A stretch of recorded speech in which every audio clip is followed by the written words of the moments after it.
మానవుడు ఆజ్ఞ అతిక్రమించి పాపం చేశాడు కాబట్టి పాపానికి ఫలితము మరణము అని చెప్తా ఉంది. అయితే ఆ మరణం పొందటం దేవునికి ఇష్టం లేక నిన్ను ప్రేమించి ఈ గ్రామానికి మమ్మల్ని తీసుకొస్తా ఉన్నాడు. అందుకే దేవుని మాటలు మీరు కూడా వినాలని ఈ సాయంకాల సమయంలో ఈ గ్రామానికి మమ్మల్ని తీసుకొచ్చారు. ప్రేమైన వాళ్ళారా, దేవుడు లోకముని ఎంతో ప్రేమించినంటే మిమ్మల్ని కూడా ప్రేమిస్తా ఉన్నారు.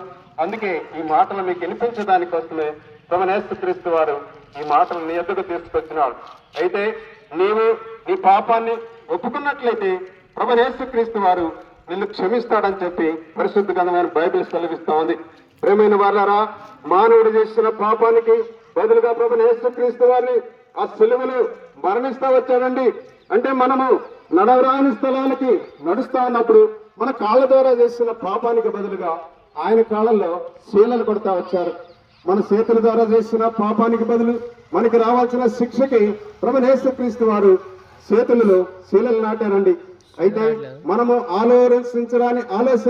చెడు ఆలోచనలు చేసిన దానికి తగ్గట్టుగా ఆయన తలకి ముళ్ళ కిరీటం పెట్టాల్సి వచ్చింది.